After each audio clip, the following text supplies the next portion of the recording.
Welcome, everybody. I'm Bill Pope, Director of the Zullo Gallery, Center for the Arts. We're very pleased to have you with us this evening for the second part in our Meet the Artist series, which was put together by board member Christine McHugh-Potts. Thank you, Christine. And Kurt Jackson will be interviewing Jeanette tonight. So anyway, about the Zullo Gallery, we're located in downtown Medfield, right on Route 109, if you don't know. We're just outside of Boston. We put on 5 to 6 art exhibitions a year, featuring emerging and established artists from the greater Boston, New England area. We have art classes for children and adults. We do live music performances, and we have a wonderful rooftop deck that we use, second floor, looking over Main Street, that we enjoy having people up throughout the summer when the weather's good. So if you're in town, please come by and visit the Zullo Gallery.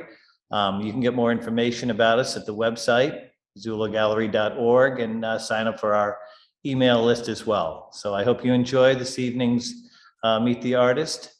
Jeanette has some great stuff to share with us, and I'm sure Kurt will do a great job of interviewing. So thank you all very much for being here. Enjoy the show. So I am pleased to welcome fiber artist Jeannet Leendertse. She's with us tonight. Born in the Netherlands, Jeanette divides her time between Medfield, Massachusetts, and the Blue Hills area of Maine. She's pursued an ever-evolving career in art and fiber arts, and has worked and exhibited and celebrated in both nationally and internationally. So we'll spend much of tonight in Jeanette's current work with Seaweed. Yes, I said Seaweed, which is amazing. But we thought it would be great to get a sense of her artistic journey and her career path too. So, so I'm going to ask some questions here. So I guess, Jeanette, tell us about the making of you as an artist. Like, how did you become an artist? Well, I guess I was one of these kids that is somewhat shy and private, and I really enjoyed making. I was I was happiest, I guess, when I was sort of just by myself, just thinking up things and putting them together. I used just found materials. I had an aunt who would give me fabric remnants. My grandmother gave us her old sewing machine. And so, yeah, and I would use what I guess nowadays we call recyclables and just make stuff. And then I didn't really immediately pursue art as a career after school, because the high school I went to really didn't have a very good art program. So I did not really have the confidence or the portfolio to apply. And I was also the first one in my family to go to college. So studying art didn't really seem like an immediate or very practical choice. I feel very lucky that in the Netherlands at the time, it was very easy to go to college even at a later age. The government at that time was quite generous in supporting education. And so after I actually had worked as a nurse for a number of years with mentally handicapped kids, I decided that maybe I should go into art education, because that sort of seemed like the next logical step. And once I applied to art school and got in, I was just like, okay, I don't want to teach art. I just want to just make art. And I picked graphic design because that seemed like still kind of a very practical choice. And so as part of that program, you had to sort of do an internship. And I had heard from some other students that they had gone to New York City to do that. So that seemed like so cool to me. So I tried to do the same thing. I ended up with a design studio in Soho. And that's where I met my husband, David. So it was crazy time, and I ended up staying in the US. Well, I did go back briefly to finish my degree, and then I came back again, and we ended up in the Boston area, and I started working there for the MIT Press. And that was very lucky, because it was just a great environment to learn more about book design. And I designed a lot of books and book covers there over the years. I learned a ton from two great art directors. And then, as we had two young boys, I decided to try to work from home, tried to start my own graphic design business, and MIT continued to provide me with a lot of work. So that was really great. And I then ended up designing books for lots of individuals and publishers. And it just sort of was self-perpetuating, which was really great.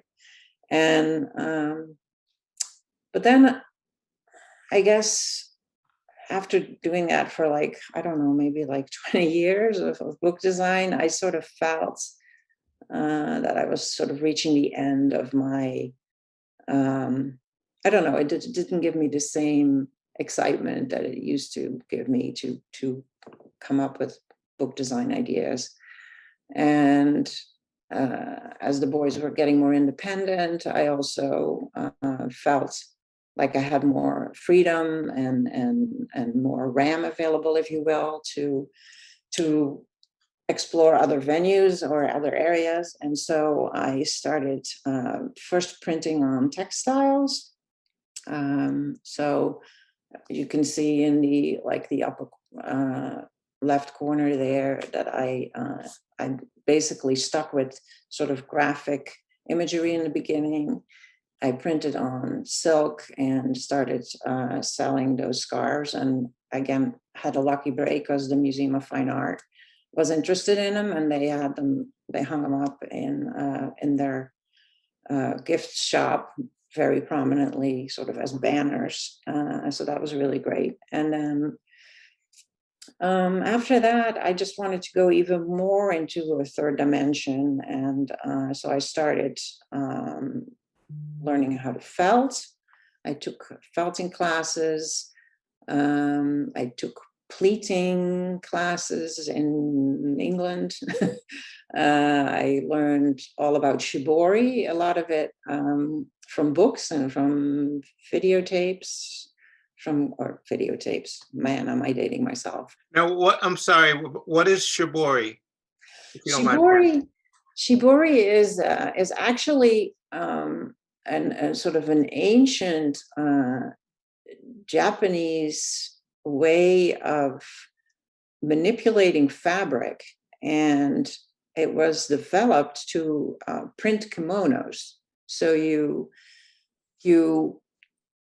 it's sort of, you could look at it as like a very sophisticated way of tie-dye. You either clamp the fabric together, or you pleat it very tightly, or you sew it very tightly, and then you dye the fabric, and then you take the stitching or the clamping or whatever you did, you take it off, and then you have pattern.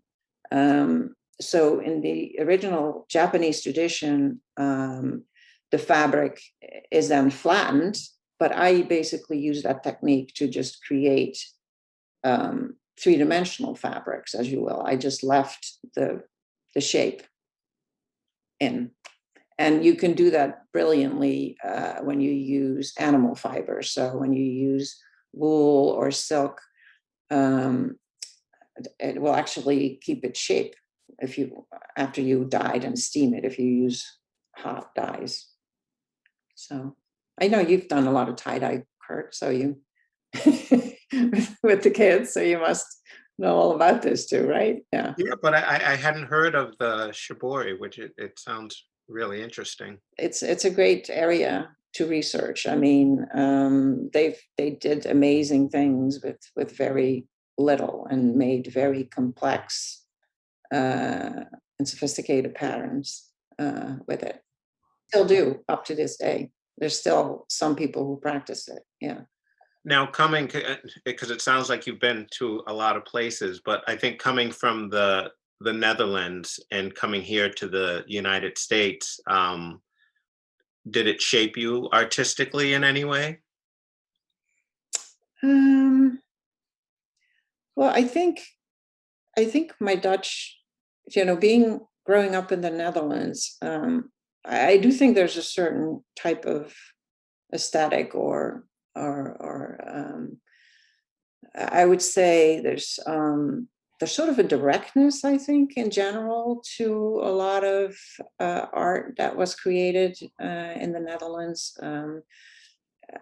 Even starting as far back as like Vermeer, I think you look at a painting and it's about one thing, she's like pouring the milk or she's like reading the letter. It's not, there's sort of a very specific focus. And then I think when you get into design in the Netherlands, it's even more so, where superfluous detail is just stripped away and it's all very minimal and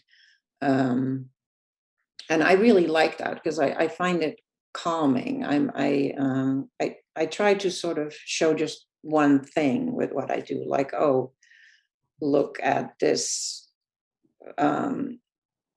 fiber looking like seaweed, or look at how pleats,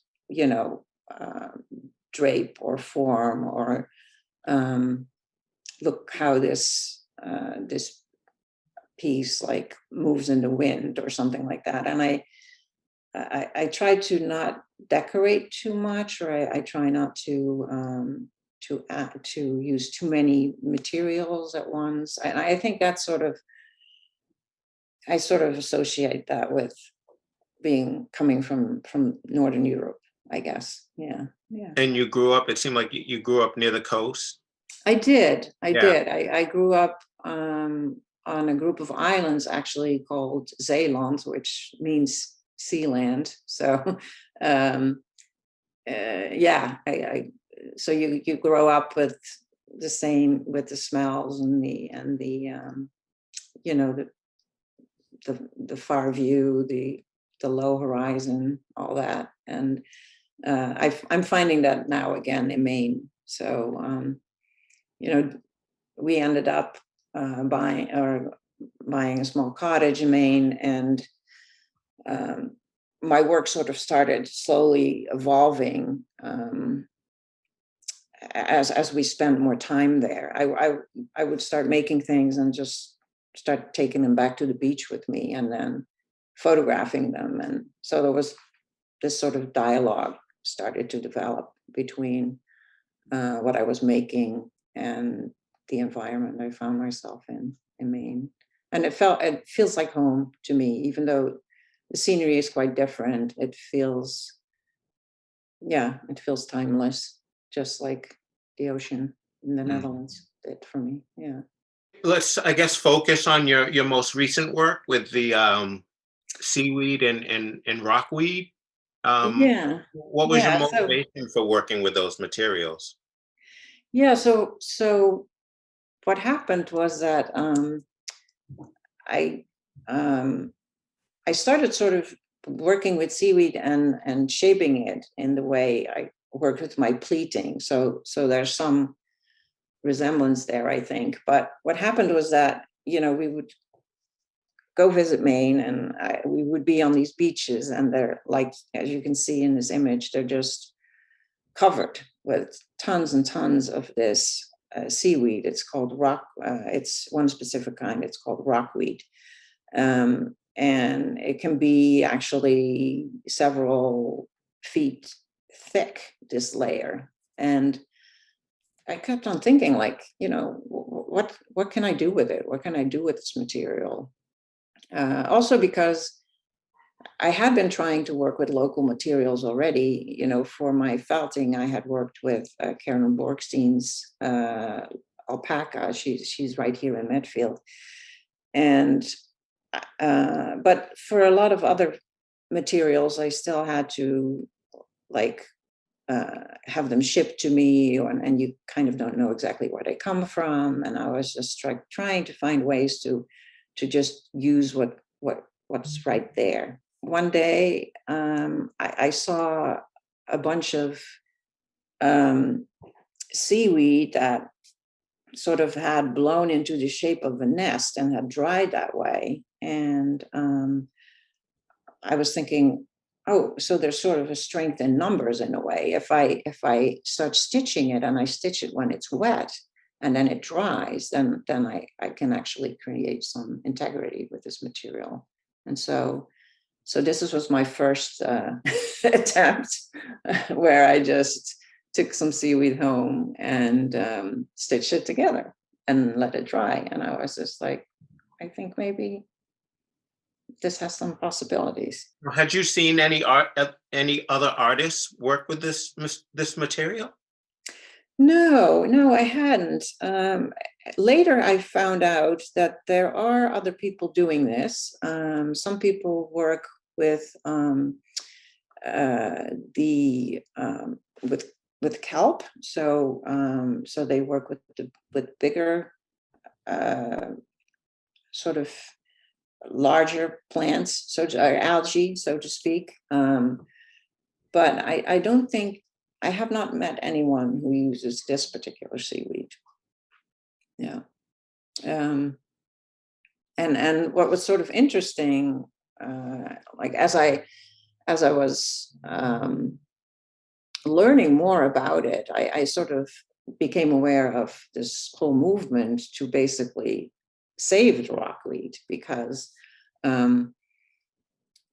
I actually joined in a sort of a colloquy to learn more about seaweed, and I met a person there who started the Rockweed Coalition, and she's all about, that we should save it, like it's our underwater forest basically, and I think since then, I've sort of started looking at it quite differently, not just as a material to work with, but also, as something that I can talk about when I do show my work. Like, hey, we should be careful as to how we use this resource, because not a lot of people notice, but there is just a lot more interest in seaweed lately, and it's being put in snacks, and it's being used on a much larger scale as fertilizer. And so now machines are starting to come in with these rotating cutters, and they start cutting it away. And it seems to me like it's the rainforest all over again, but now we're maybe decimating an underwater forest. So I think it's just something that we have to become aware of. I think it's people have always used seaweed sort of locally, and put a little bit on their little garden plot, for fertilizer, or used it for their clam bake, or used it to pack their lobsters, all that. But I think I think once it becomes a real commodity, and there's a big danger of it, I think that will happen. I don't know. It's I think it's important that we, preserve it and don't make the same mistake twice. Yeah. I'm guessing people are thinking that, you listen to, or you smell, you get to the ocean and you smell the seaweed, that this is a stinky art form. Like what's obviously you do something to keep that from happening. Yeah. I actually keep everything in this huge cooler. So it seems like I have a constant party going on, but it's basically just a large cooler where I keep my seaweed that I've harvested, and I keep the work that I'm currently working on, and I keep everything in salt water and cold. And then once all the work is done, I dry it all at once. Because the stinky, smelly thing that you're referring to only happens when the seaweed gets to deteriorate slowly, like when it basically starts to rot and you get sulfur smells and things like that. But if you keep it in salt water and you keep it cold and then dry it all at once, then you only have sort of a briny smell, which I personally like, and I consider it sort of part of the work. Yeah. Part of the whole experience. Yes. Now, are there different type? I know you said earlier that that you specifically, is that what it is? You specifically work with rockweed? Yeah. It seems like a really interesting texture. Yeah, because it has these vesicles, and so which are these like bubbles basically that keep the seaweed afloat, and sort of lift the whole plant up at high tide. So that's what creates that underwater forest basically. But so it has these long branches, and those can be used to to sew together, and sort of as a yarn almost in a way. And what's interesting about it is that not all rockweed is created equal, because if you go to the beach, you'll see some sections where the rockweed has like very thin branches and larger bubbles, and then you go elsewhere and the sort of the stems are sort of more flat and the bubbles are more flat. And so I sort of think of them as families in a way, like, where you have some families where everybody is tall and skinny and with a big head, and then other families are just sort of stocky and, so it's interesting to me. I had never noticed that before. I mean, when you just see it as one mass on the beach, it's nice to sort of get to know one algae like up close like that. Yeah. Now, do you, I guess, depending on like when you go to the beach, do you have something in mind, and does that impact which family of the rockweed that you pick? Yeah. Or I use the different types and different parts of my work, like where I use the fatter strands at the bottom, for instance, for more support, and then the lighter, thinner ones towards the top for more lightness, so to speak. Yeah. And when I do, it's important to note that when I do harvest it, I think of the algae as a perennial, and I leave actually 18 inches of the plant intact, so that it sort of can grow back. And I think that's one important thing to do. So yeah, don't rip it off the rocks, treat it with respect. Yeah. What do you use for the sewing together of it? I use waxed linen. So I use a very fine waxed linen, and then I sort of double wax it with beeswax. I've also used horsehair actually to sew with. But the waxed linen works best because it almost works as a suture in a way. Because of the wax, it has some stickiness to it, and so it grabs the tissue in a way. Yeah. There was, I don't know if we can find, there was a great picture. Yeah, there it is. There it is. Yeah. So here you can see the density of stitching that is required to actually create a basket. So it's a pretty time-consuming endeavor. Yeah. Yeah, that's pretty amazing. Now, what's the process, I guess, of like, how do you shape it? Well, it's interesting because when you so I sew everything wet, and then it's sort of like what can you compare it to? It's sort of like a very it's very flexible, like as if it's made out of leather in a way. Whereas once it dries, it shrinks and it becomes very hard. It also turns much darker in color, mostly black. And so you get sort of a lacy quality because as the seaweed shrinks, you become more aware of the stitching. As you can see here in this picture, you see the material becomes kind of lacy in a way. Yeah. And it's just very, very organic, obviously. Yeah. What I like is that you sort of find the undulation or the sort of movement of the waves back into this material, even if you take it out of the ocean. So sometimes I stitch it on the outside, and sometimes I stitch it on the inside. So these are two sort of different ways of working with the same material. So it's the same material used two different ways. Yeah, what's really cool about it too, I think, is that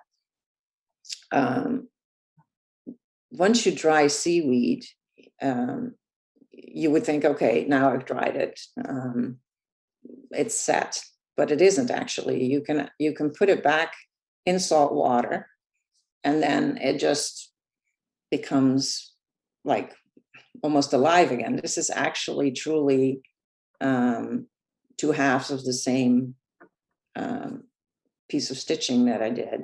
And it had dried for months on end. And then I put it back in the salty water, and it turned turned all green and alive again. So what's great about that is that I can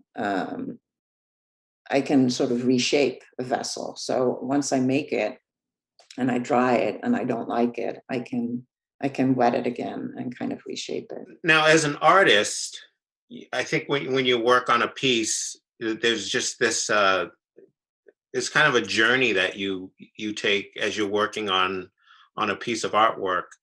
Mm-hmm. How does it, like, emotionally, like working with this rockweed, like what's your journey, and how does it make you feel like once you're done with a piece? Yeah, it's sort of meditative in a way. The stitching is the whole process is meditative in the sense that I love going out to the beach to forage it, and that takes time, and you feel sort of part of nature. And then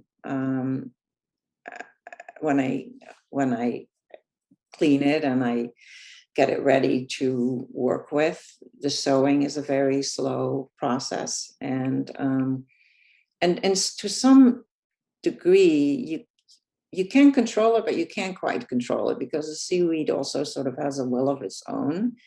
And so it's sort of this mix of trying to control the process and at the same time letting some of it go and listening to the material, basically, as you're making. Raising a kid, right? Yeah, I guess. Yeah. And overall, it has been, especially during COVID, this has been very soothing to make these things. It's sort of giving yourself over to making something that will take weeks and weeks and weeks, and you're not even quite sure yet how it's going to, you're not quite sure how it's going to come out or how it's going to dry. Yeah, so it's a good way of being, I find. Yeah. Yeah. And I guess where has it, working with this, like where has it taken you? Because it's such a unique medium. Like how has it been received in the art world? Well, it's been interesting. The miracles of social media, right? Instagram. I've been approached by several outfits, one of them being a place called Steinbeißer, and they're interesting, worth looking up. What they try to do is they bring celebrity chefs and craftspeople together, and then they create a kind of a unique dining experience by where the chefs and the craftspeople mutually inspire one another, and the dining experience becomes sort of a challenging one to slow down the process of to slow down the event, to slow down the eating, and to make people more aware of what they're doing while they're eating or while they're dining. And they asked me to actually make bread baskets for their event. And if you look at what you see on the screen right now, you go, okay, bread basket. But I was talking with the people who were organizing this next dinner about, when you go to a restaurant and they put that bread basket in front of you, and it's this sort of awkward moment. Usually you don't get enough bread for everybody, and you're kind of like, should I be reaching in, or do I take that last piece? And I was thinking, what if I make that even more awkward? And so I made this bread basket with these long tubes on it, so that if you want to retrieve your bread, you just basically have to reach way into this weird creature to get your piece of bread. And they really liked that idea. I think it will make more sense if you take a look at what they do. Some of their past dinners, people have had spoons that were connected to their neighbor's spoon, and they have to work together to even get the food to their mouths, or the glasses are very tippy, and so yeah, it's a wide variety of utensils and serving pieces that are designed by artists to make this whole dining experience something really unique. Yeah. So it started out in Amsterdam, and now they have these dinners all over the world, I think. And yeah, so they have they use celebrity chefs to draw their audience. Yeah. So that was sort of one organization that approached me, and another one is the Future Materials Bank, and they are an initiative by the Jan van Eyck Academy in the Netherlands, and the Futures Materials Program of Central St. Martin's, the Art Academy in London. And so they've developed this website and this database of future materials, meaning that they are including work that's made with unusual and new materials, and they are specifically looking for materials that are environmentally responsible. So a lot of the materials that they list are they use part of the waste stream, or industrial waste, for instance. Or if you're a maker, it's definitely worth checking out, because lots of great ideas on that site, in that database. Yeah, and then recently I was also approached by the Brown Grotto Gallery in Wilton, Connecticut, and they represent many fiber artists, and so I'm going to be part of a show there in the spring, have a bunch of work in a show there in spring. Yeah. Congratulations. Thank you. Yeah, and then today it is interesting because I think things sort of start leading a life of their own via social media, because this morning I got invited to the Milan Design Week to have some pieces in a show that's called Materialized. And so it's another show that sort of showcases unusual materials that are used in art and design. So, yeah. So you going? I'd love to. It's in June. I don't know. It's a busy year. I'm also moving to Maine. Oh. Yeah. Now, is there an opportunity if somebody wants to see your work locally? Do you have any of your pieces anyplace? They can come to my house. Well, and there recently was an exhibition at the Cahoon Museum on the Cape that showed my work. Currently, yeah, they would have to come to my studio here, or hopefully to the one in Maine once I'm settled there. I hope to invite people there and have them come and look at what's going on. And Jeanette, what is the town in Maine? It's Blue Hill, Blue Hill, Okay. Maine. It's about 4 hours north. It's beautiful if you've never been. I mean, a lot of people drive straight by it on their way to Acadia. Mhm. But it has all the beauty of Acadia without the crowds, basically. Chris, do you want to open up questions to people watching?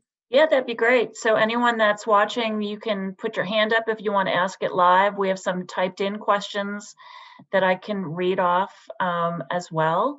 So I'll start with the one. There's Sue Baum actually asked 2 questions. Some of this you may have touched on, but you might want to mention it again. We were wondering if the seaweed smells, and does the smell go away after it dries? And then she also asked, how long does it take to make a vessel? Well, the briny smell does not ever fully go away. There's always it will smell like the sea, but it doesn't smell fishy. I hope that answers the question. And it can take anywhere from, sometimes it takes up to like 6 weeks actually to make one of these larger vessels. Yeah. Wow. And that's working on it every day. Yeah. Wow. Yeah. And then there's another question from an Edie Weeder. Do you sell these mainly as sculptures, or are they functional crafts? They are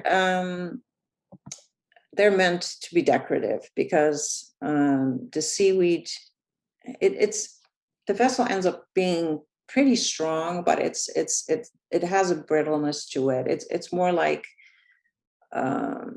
pottery almost when it's fully dried. So I don't think you would want to be using it on a daily basis. Mm-hmm. Yeah, that's not what it's meant for. Yeah. Here's one from Kristen. Will these pieces eventually deteriorate? That's a good question. I guess I don't know, because I've only started this maybe 2 years, not even 2 years ago. And I have now, the first pieces that I have are still fully intact. They do continue to shrink for quite some time. But then at some point it seems to reach a point where it doesn't shrink any further. And I think, they're pretty stable now. I do think they still are sort of changing in color, because some sun bleaching is taking place. And so some of the blackness is turning red, and and some of it is turning a muted green, and so that's an interesting aspect to the whole thing. It's a living thing. So maybe these pieces have a lifespan. I don't know yet.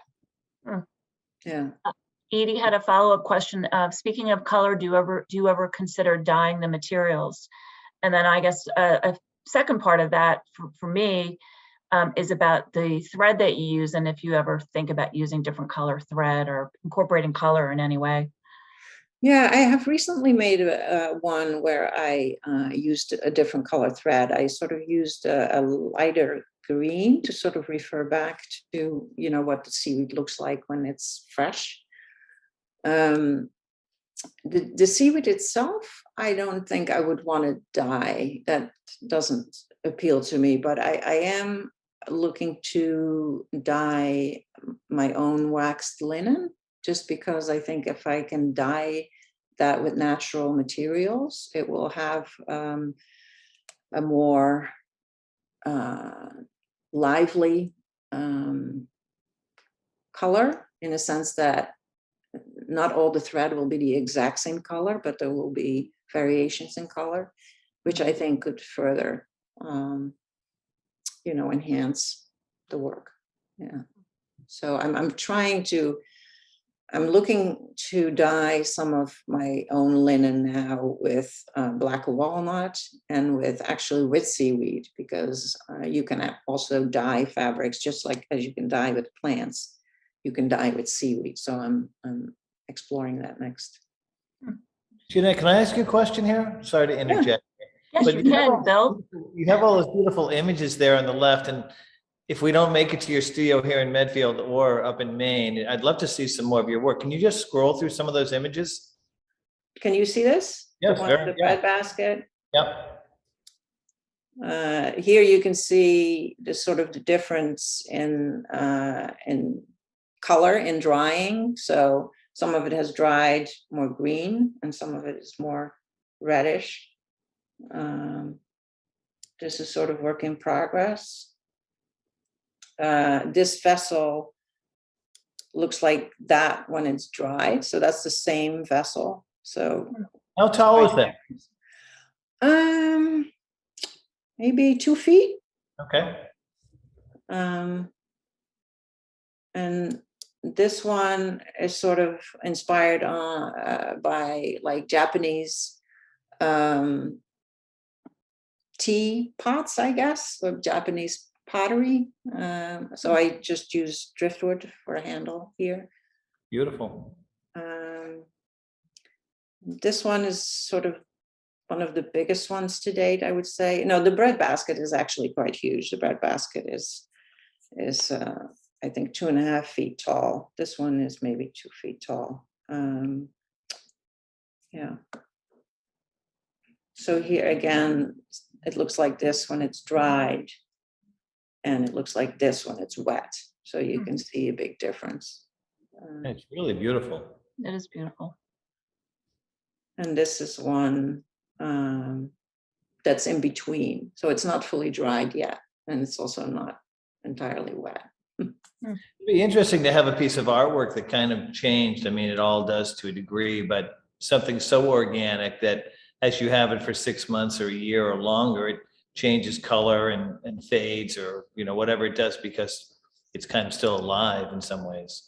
Yeah, it's interesting because some people have asked if they could buy some of my pieces, and I always ask them, are you willing to go on the journey? Because I really have limited knowledge of how it will hold up over time. So, you have to be willing to sort of, as you say, live with it and Sure. and be appreciative of how it changes. Yeah. Jeanette, how long have you gone with reviving a piece after it's dried? I know I find that really interesting, how it dries and then just comes back to life. Yeah, I mean, I think that one piece, that one little circle thing that I showed you, I think it was like 6 months. Wow. So I think you can actually revive it whenever. I mean, because I have reshaped vessels that were done and that I wanted to sort of like plump up a bit, and you kind of like make it wet again, and I fill it with like basically recycled paper towels that I use over and over again, and I just stuff it and then shape it, and then it just dries again in a new shape. So it's endlessly flexible in a way. Yeah. There's a question from a K. How do you join one piece to the next lengthwise while you stitch? Yeah, you have to, because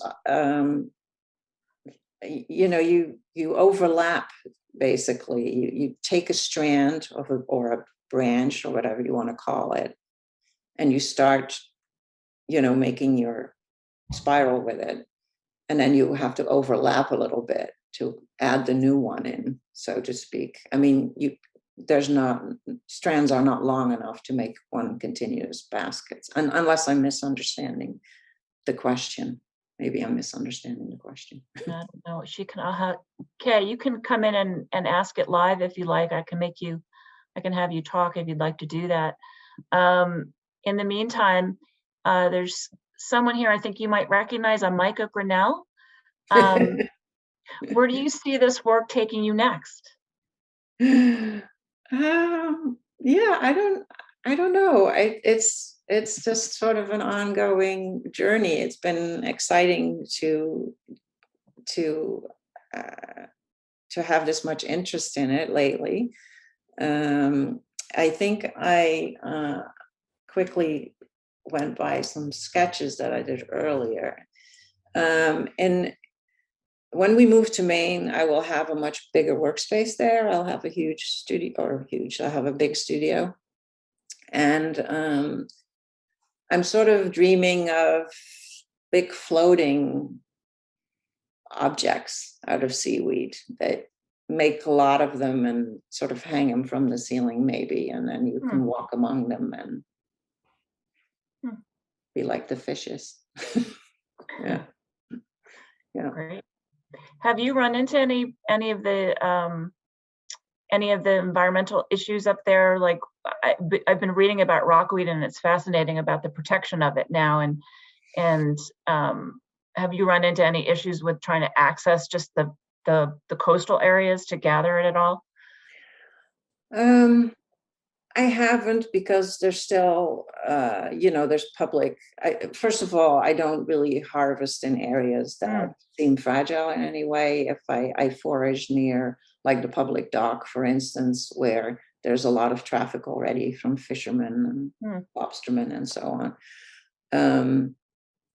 But there is an interesting sort of battle going on between, like, how do we protect the rockweed? Because it's clearly very difficult to sort of have state law, to get enough interest in that there would be a strict set of rules, and how are you going to police it, So the Rockweed Coalition is actually sort of encouraging people who have coastal property to basically negotiate with people who want to forage or harvest. So according to Maine law now, the landowner now owns the seaweed, and that's an interesting battle. Like, because who owns the tidal zone? I think it's different in every state. And is that the best way to go about it? I mean, ideally, it would be accessible to everyone, but there would be a strict set of rules as to how we could use it, and protecting it just through ownership. It seems sort of like the best we can do at the moment, kind of a thing. Yeah. Well, and it would seem an artist like you is the least of their worries. It's the big commercial operations that they're probably most concerned about. Yeah, it's interesting. For instance, there is, for instance, one movement that says we should harvest more seaweed and we should use it to use it for uh, feed for cows, because then there's going to be less methane in the air, because when cows eat seaweed, they produce less methane. But then Wow. I'm like, hey, wait a minute, we should just eat less cows, right? I Yes. mean, let's start there, and let's not cut all the seaweed to give it to the cows, so so I think, yeah, there's a lot to think about. Yeah.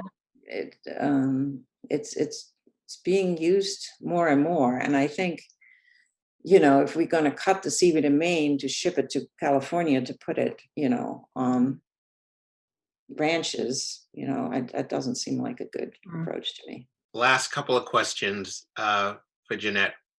So when you think back at all that you've done and all the variety of work that you've done, I guess what have you learned about yourself? That's interesting. I think sometimes I feel I'm right back where I started. I'm still that fairly private person who just likes to make things, and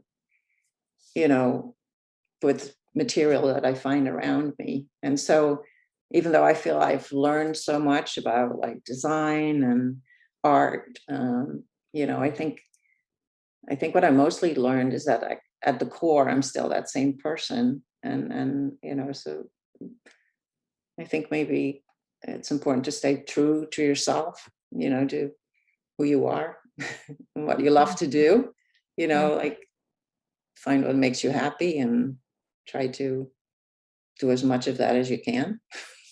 Yeah. And what would you say to any aspiring artists watching? Yeah, get started. Because I do think we tend to put creativity or on sort of a pedestal. And I think creativity is problem solving, and we all problem solve every day, all of us. And I think you need to start somewhere, like with you either start with a material or you take a class, and then you continue on your own, and then at some point you encounter a problem and then you solve it, and there you are, you're being a creative person and you're making things. I think it's really that simple. I think it's all about doing. It's not about waiting for inspiration to strike. I think it's about just going for it. Yeah. Yeah, and I think accessing what's around you too, right? Yeah.